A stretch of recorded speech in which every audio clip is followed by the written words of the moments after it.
Hola, bueno, el objetivo de este video es mostrarles cómo se construye un modelo en el que, por ejemplo, si ustedes tienen un nivel de ventas o un nivel de ingresos y van a apostarle a un proyecto nuevo, este proyecto puede estar prendido o apagado.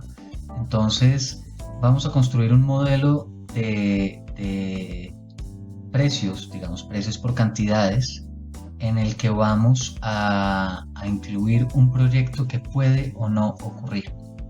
Entonces, arranquemos por poner unos datos básicos. Vamos a poner, por ejemplo, IPC. Vamos a poner que esto es 2020 y de aquí vamos a poner unos años adicionales hasta 2024, digamos. Vamos a tener el IPC, que para este año puede ser del 2.5%, después 2.8%, después le vamos a poner 3.2%, después le vamos a poner 3.3% y ya después llega al 3% de largo plazo. Esa es la tasa del Banco de la República. Este es un modelo en el que vamos a tener también un Producto Interior Bruto. Entonces 2020 va a cerrar negativo 5%, este va a tener un positivo 3%, después un 4.5%, 3.5% y una tendencia de largo plazo de 2.5%. Datos inventados. Entonces, esta es una empresa que vende, digamos, unidades de un producto. Y vamos a decir, agreguemos una celda, una fila, una columna, listo, una columna. Vamos a decir que esto es 2019. Tenemos que en 2019 la empresa vendió 2.000 unidades y que las vendió a un precio de 800 pesos. Pongámosle una cifra un poquito más grande. Entonces, estos son unidades, esto va a estar expresado así. Estos son precios, entonces esto va a estar expresado así. Vamos a decir que los precios, las unidades, perdón, van a crecer con uno más.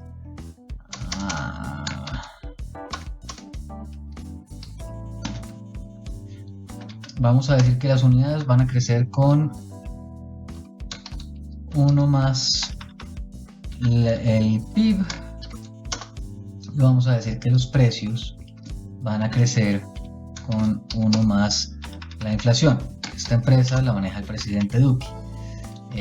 Copiamos el formato y estiramos.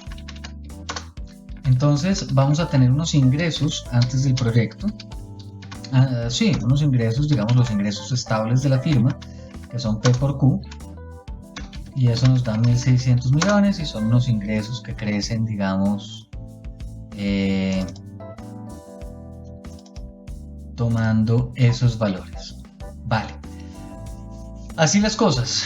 Queremos tener un proyecto que tiene incertidumbre de pasar, digamos, puede ser un gran contrato público, puede ser una licitación, puede ser una contratación internacional. El caso es que vamos a decir encendido y vamos a poner un 1. Esta va a ser la variable crítica aquí, S1. Entonces, si este proyecto se enciende, vamos a tener un número de unidades. Digamos que vamos a tener que es un proyecto que vale, no sabemos en qué año va a suceder, entonces lo vamos a dejar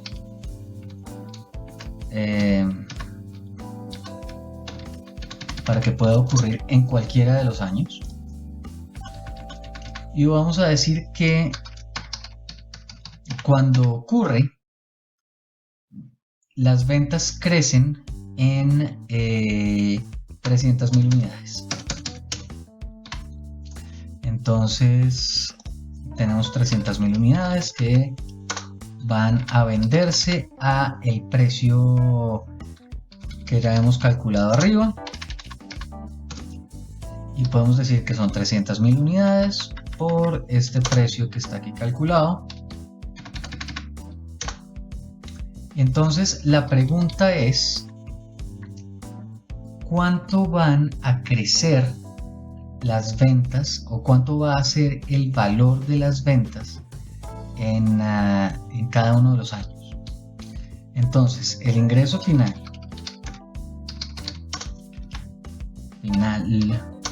va a ser el ingreso del año más el ingreso si sucede el proyecto, de forma tal que ese sea el nuevo escenario con un ingreso final. Digamos, estas son las variables que vamos a querer mirar. Esta es la variable objeto de estudio. ¿Qué sucede? Que digamos, yo puedo decir que ocurre en cualquiera de los 5 años, puedo decir que ocurre un año sí, un año no. Voy a poder decir que ocurre solamente en el año 1 y en el año 4, y eso lo que hace es alterarme, es decir, prenderme un nivel adicional de ventas. Fíjense ustedes, vamos a hacer el dibujo.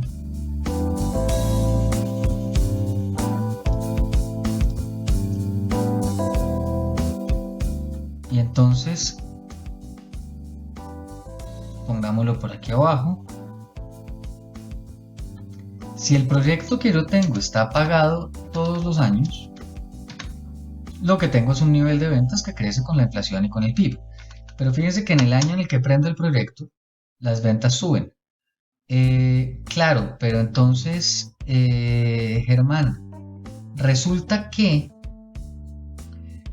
uno podría decir, no, pero espere, es que las ventas del proyecto, digamos, también deberían hacer parte de, o también deberían ser objeto de crecimiento por parte de, digamos, a causa de la inflación o a causa del PIB.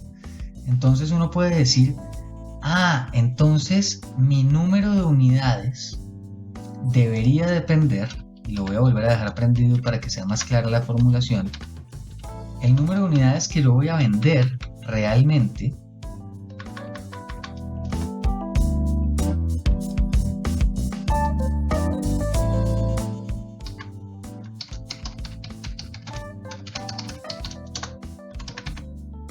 va a ser, aquí vamos a tener nuestros 2 millones de unidades, y lo que vamos a decir es, las ventas de unidades van a crecer lo anterior por 1 más el PIB, que era lo que habíamos dicho inicialmente, más el botón de encendido o apagado por las 300.000. Y entonces lo vamos aumentando, y lo que vemos es que ya no solamente el PIB ya no solamente afecta las unidades que yo traía, con las que yo venía creciendo, sino que también se ve afectado, también afecta, a las unidades nuevas. Comparen el número de unidades que uno vende aquí con el número de unidades que uno vende aquí abajo. Y entonces uno puede decir, claro, el ingreso final lo vamos a recalcular como las unidades vendidas por el precio de venta. Y esto no debería estar con el signo pesos, sino que debería estar así. Y voy a estirar esto hacia allá. Fíjense ahora que el ingreso final cambia. Ahora tiene una tasa de crecimiento mucho más alta, y si yo apago, el proyecto él tiende a revertir a esa línea de tendencia. Son 2 formas diferentes de hacerlo si ustedes quieren que el proyecto nuevo entre a hacer parte del bulto de ventas que crecen con el PIB, o si lo que ustedes quieren es tener una serie de proyectos históricos que crecen con el PIB y proyectos nuevos que simplemente se encienden y se apagan. Habiendo visto esto, dense cuenta que uno a ese 1 le puede asignar una distribución Bernoulli y le puede poner distribuciones de probabilidad para simular unos caminos posibles en el futuro en los que esos proyectos estén encendidos o en esos proyectos estén apagados. Eso era el ejercicio de modelación que les quería mostrar aquí. Hola, estamos de vuelta en el modelo que teníamos aquí construido del proyecto para hacer nuestra primera entrada en Risk Simulator. Entonces, estando en Excel, vamos a ir a la pestaña del simulador de riesgo y lo primero que le vamos a decir es: quiero que haga un nuevo perfil. Ese nuevo perfil le va a decir, básicamente vamos a comenzar a simular. Entonces hacemos clic en la opción de nuevo perfil, Excel piensa un poco y nos despliega una ventana nueva en la que nos va a hacer algunas preguntas. Entonces le vamos a poner un nombre a este perfil. Esto va a ser ejemplo y vamos a decirle que sí, que ponga 1000 pruebas y vamos a decirle especificar. Todavía no vamos a hacer la especificación de los números aleatorios. Listo, le decimos OK y estando así las cosas vamos a tener nuestro modelo que construimos en el video anterior y vamos a ponerle unas variables de entrada. Las variables de entrada son las variables que contienen incertidumbre por definición. Para que pueda ser una variable de entrada, el valor tiene que estar digitado. Por eso les pedí en los talleres que todos los valores digitados estuvieran en la hoja de datos, porque ese es el sitio donde van a poner todas las variables de entrada. Entonces vamos a poner, por ejemplo, el IPC. Entonces, supuesto de entrada, le hacemos clic y él nos despliega entonces una ventana con todas las distribuciones posibles que están en el catálogo de Risk Simulator. Entonces, por ejemplo, para el IPC, una de las distribuciones de las que hablamos en su momento era la distribución triangular o la distribución, aquí tienen la distribución triangular, y ¿dónde está la distribución beta-PERT? Que era otra de las que hemos hablado, o la PERT. La PERT. Entonces, la triangular, parámetros mínimo, máximo y más probable, y la PERT tiene los mismos parámetros, mínimo, máximo y más probable.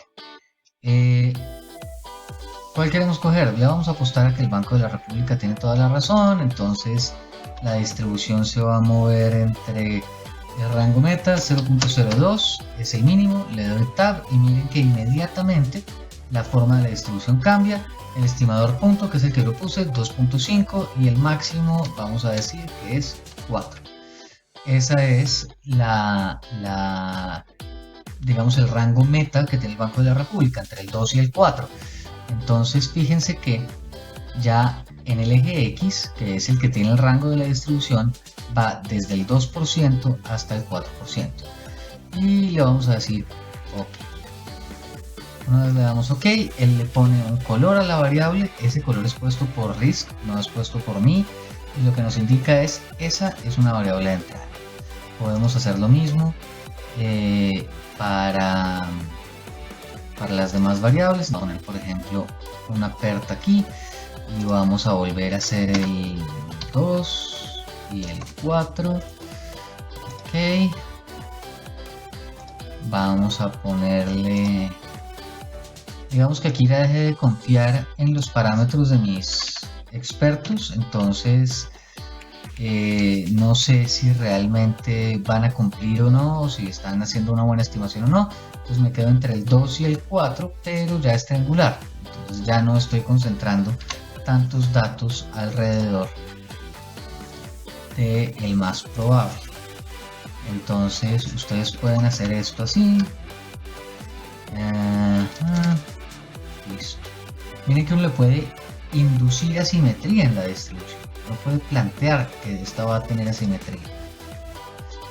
Y aquí supuesto entrada.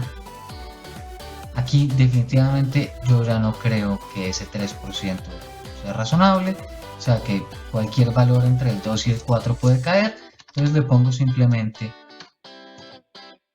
la distribución uniforme de la que hemos hablado entre el 2% y el 4% y le digo OK. Miren que cada decisión que tomo está justificada, tiene una motivación. Ahora, la tasa de crecimiento del PIB.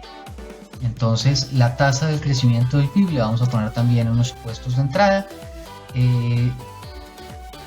Tan tranquilos, pongámosle una tasa de crecimiento del 5% y una desviación chirriquitica. Y entonces, no, tampoco tan chirriquitica, pero sí por ahí. Entonces se va a mover entre un mínimo del 7% negativo y un máximo por ahí del 3% negativo. Vale, esos son datos con los que yo puedo vivir, con los que puedo estar tranquilo. Podemos decir que esto se va a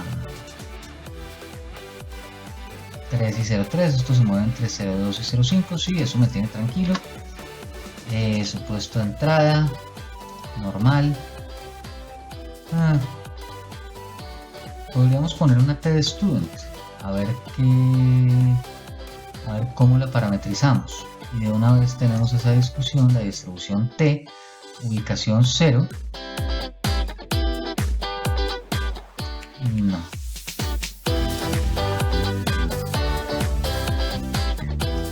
Fíjense que si yo quisiera hacer una distribución T de student, tendría que hacer alguna operación sobre el resultado. Les voy a poner un ejemplo de cómo lo haríamos. Vamos a tener una T de student.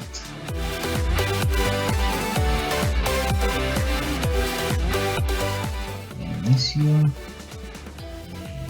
Esto no puede tener colores. Listo. Entonces aquí le vamos a poner un dato de 0.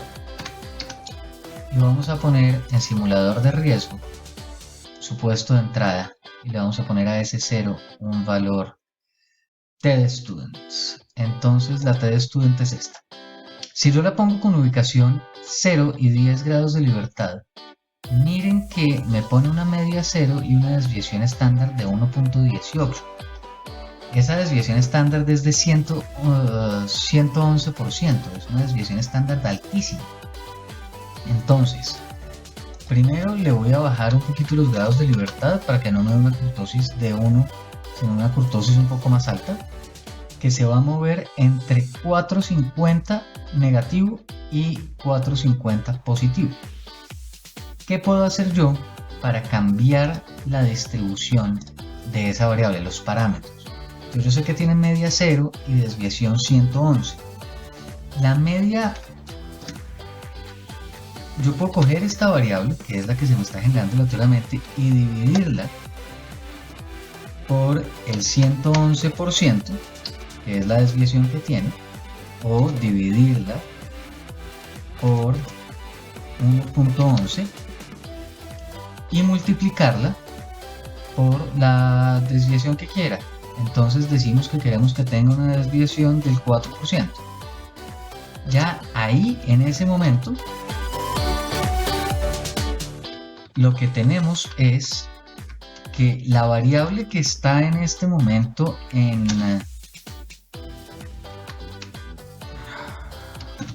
la variable que está en este momento en la fila 3, aquí arriba, esta variable tiene una distribución T de student con una media 0 y una desviación de 111%. Esta variable en la que estamos parados tiene una distribución T de student que va a ir cambiando con la variable de arriba, tiene una distribución T de student que en este momento tiene una desviación del 4%, porque la dividí por la desviación de 111 y la multipliqué por una desviación de 4. Y vamos a decir que queremos que tenga una media positiva. ¿Qué fue lo que hicimos en los videos anteriores? Pues le sumamos la media que queríamos que tuviera. ¿Vale? Entonces esa es la forma en la que yo hago un paso intermedio para cambiar la forma de la distribución de Risk Simulator cuando no me deja alterarla en las variables de entrada. Vamos a poner otro supuesto de entrada aquí, y ahí ya no voy a poner una tstudent porque me enredo demasiado. Entonces vamos a poner una distribución normal. Fíjense que se mueve entre 2% y 5%, eso está bien. Y aquí vamos a tener una distribución que se va a mover también normal, pero le vamos a poner una desviación más grande porque mientras más lejos esté en el futuro, más incertidumbre hay acerca de sus realizaciones posibles. Listo. Perfecto. Ahora, quiero simplificar un poquito la vida, entonces para determinar la variable de salida, la variable que va a ser una variable de interés, vamos a trabajar con el valor presente neto de estos valores. Es simplemente como para concentrarlo en un único valor y no en 6 valores diferentes. Entonces vamos a decir que esto tiene un costo promedio ponderado del capital del 16% y vamos a calcular el valor presente de esto. Entonces vamos a decir que este es el año 1, este es el año 2, este es el año 3, este es el año 4, este es el año 5 y cogemos esto sobre 1 más esto elevado a la S. ¿Por qué lo hago así? Básicamente porque yo en Excel trato de hacer todo a mano para que no se me olvide cómo se hacen las cosas. Y aquí inicio, vamos a poner el formato de pesos a esto, vamos a copiar, lo estiramos para acá y vamos a calcular el BP, el valor presente no es neto porque aquí no hay inversión. Entonces hacemos la suma de todo eso y ese es el valor presente neto del proyecto. Yo puedo decir, por ejemplo, que el WACC también va a tener una distribución. Le vamos a poner una distribución, digamos, ¿cómo la queremos? Pongámosle una distribución uniforme, demasiado amplia, pongámosla entre el 13 y el 18. Listo. Y entonces ya tenemos todas las variables de entrada. Ahora le vamos a decir a risk, perfecto, vamos a ponerle una variable de salida. Y mi variable de salida es aquí donde está BP, se va a llamar BP y le voy a decir y él la marca en otro color. Entonces en este momento en risk tenemos 1, 2, 3, 4, 5, 6, 7, 8, 9, 10, 11 variables de entrada y tenemos una variable de salida. Ahora, yo podría ponerle una distribución Bernoulli a cada una de estas y decir que el proyecto va a estar prendido con una probabilidad del 10% y va a estar apagado con una probabilidad del 90%. Y la puedo poner así.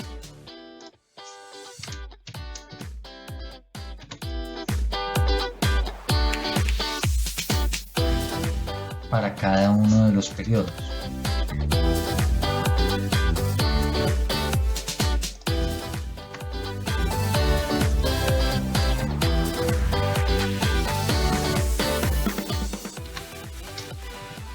Esa es la forma en la que uno le va asignando probabilidades, digamos, a que un proyecto se realice o a que me hagan un cambio en la regulación o este tipo de cosas.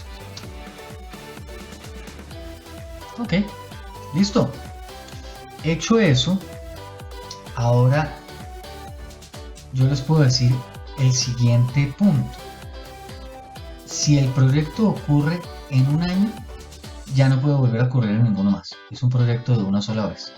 ¿Eso cómo lo formularían? Tendríamos que abrir aquí unos pasos intermedios.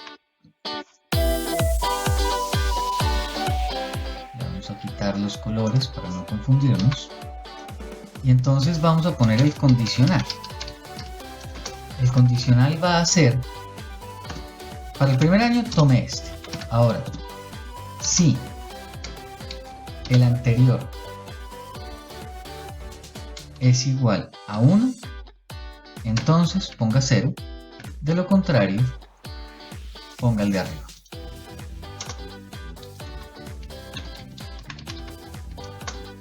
Problema, ahí me lo está aprendiendo todos los años. Entonces, uno cómo podría hacer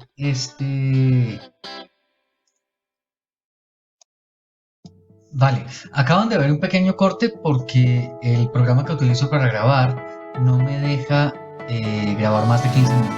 Entonces, pensaba hacer esto en varios videos, pero creo que no tiene sentido. Más bien acompañen el proceso durante todo el ejercicio y de esa forma yo no pierdo el hilo y podemos tener un modelo cerrado un poco más completo. Entonces decíamos que el condicional lo que buscaba era establecer que si el proyecto se daba un año no se podía presentar en ninguno de los demás. ¿En qué va la formulación del condicional en este momento? En que si el anterior es 1, entonces ponga un 0, de lo contrario ponga el valor que tome el encendido, digamos, el botón de encendido apagado. ¿Eso qué problema me arroja? Es que tan pronto se apaga en un año, al año siguiente se puede volver a prender. Entonces lo que me toca hacer es cambiar el condicional para ponerle que si la suma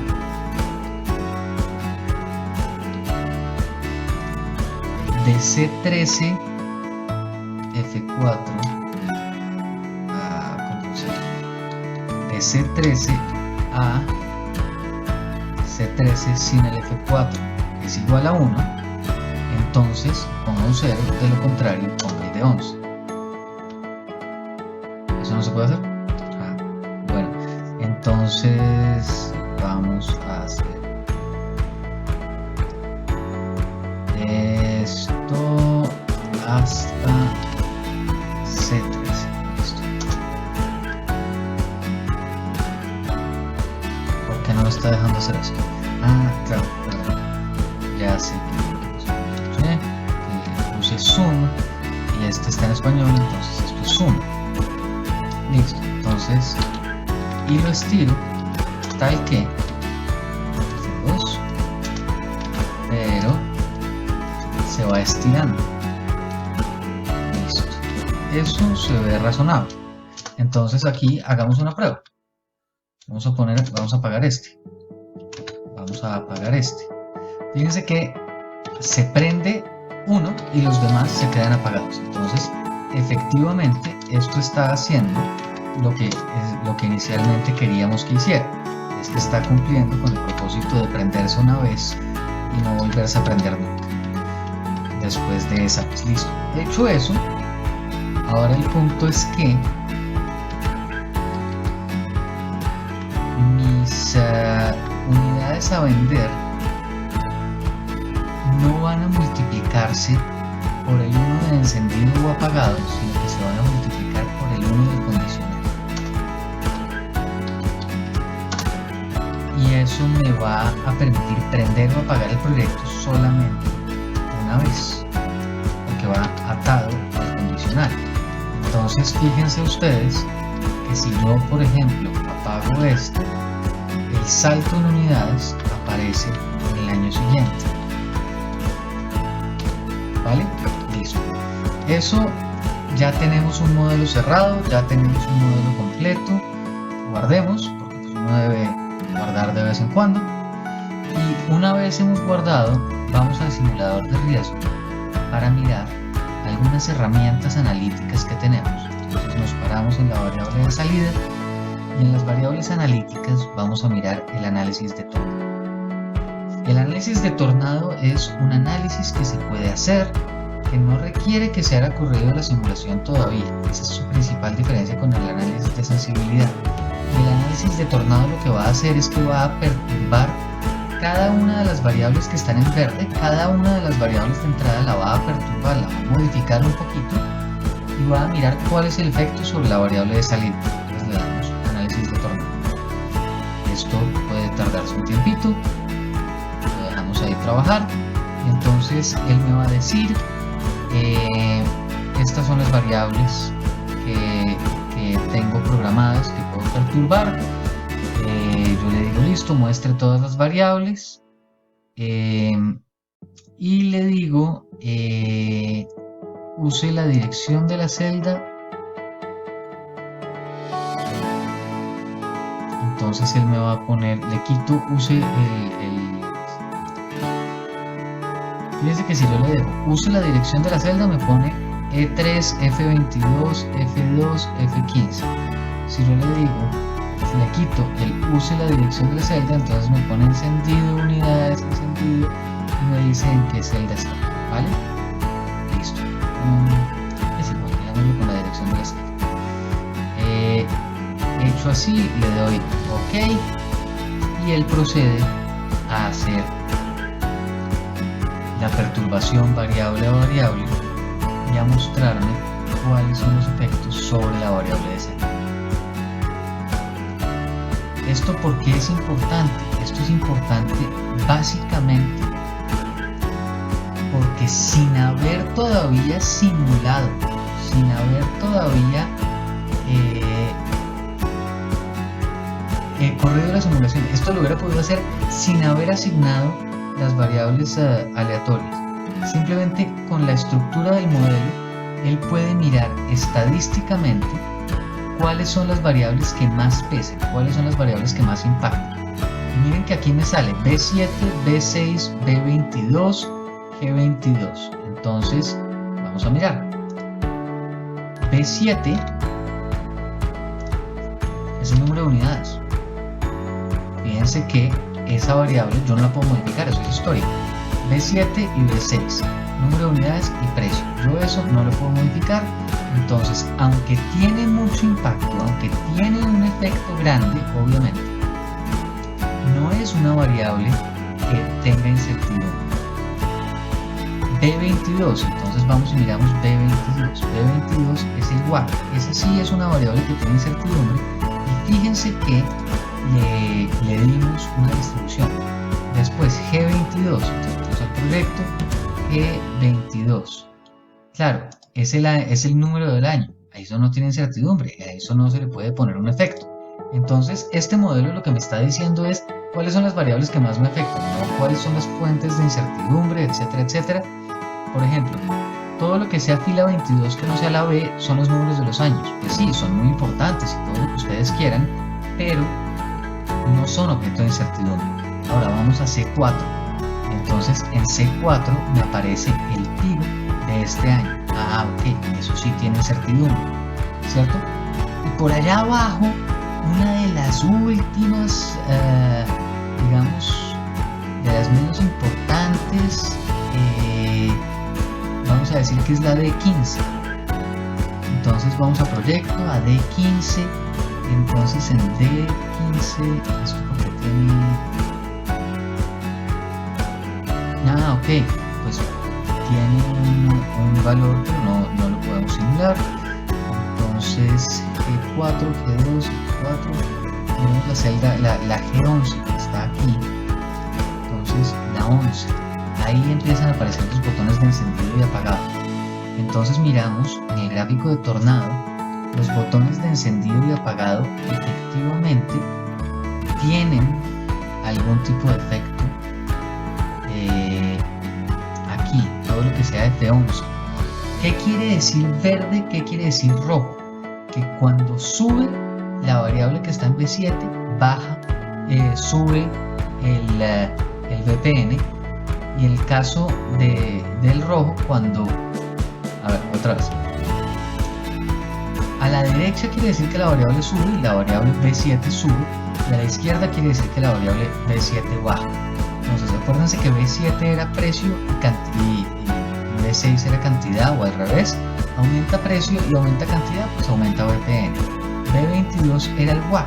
Fíjense que aumentamos el WAC y lo que sucede con el VPN es que cae, ¿vale? Entonces, hecho eso y entendido el gráfico de tornado, el gráfico de tornado lo que me va a identificar es realmente a qué es a lo que yo le tengo que poner atención. ¿Cuál es la variable que lo perturbo y me va a tener un mayor efecto sobre mi variable de salida? Ya con eso, ya con esa información, yo me puedo venir a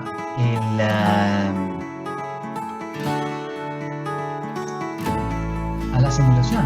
Entonces yo ya lo parametricé, ya le dije que tenía que correr 1000 simulaciones, que esas 1000 simulaciones, bueno, le puedo decir simplemente corre.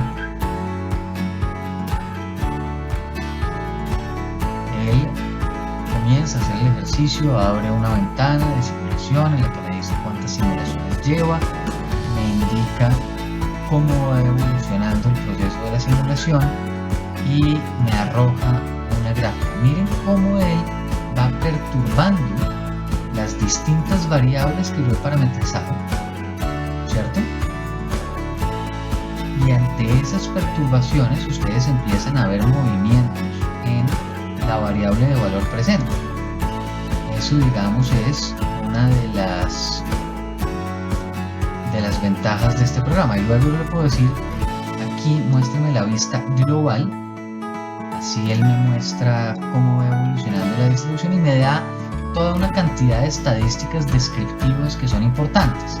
El número de pruebas que lleva, la media, la mediana, la desviación estándar, me puede dar el máximo, me puede dar el mínimo, me puede dar el rango, me puede dar el coeficiente de asimetría, el percentil 25, el percentil 75, y eso es lo que ustedes van a tener que hacer año con año para su flujo de caja libre, para el ROE, para el ROFA, y van a ver cómo evoluciona su modelo, cómo va cambiando su modelo, cómo se va viendo la incertidumbre alrededor del modelo.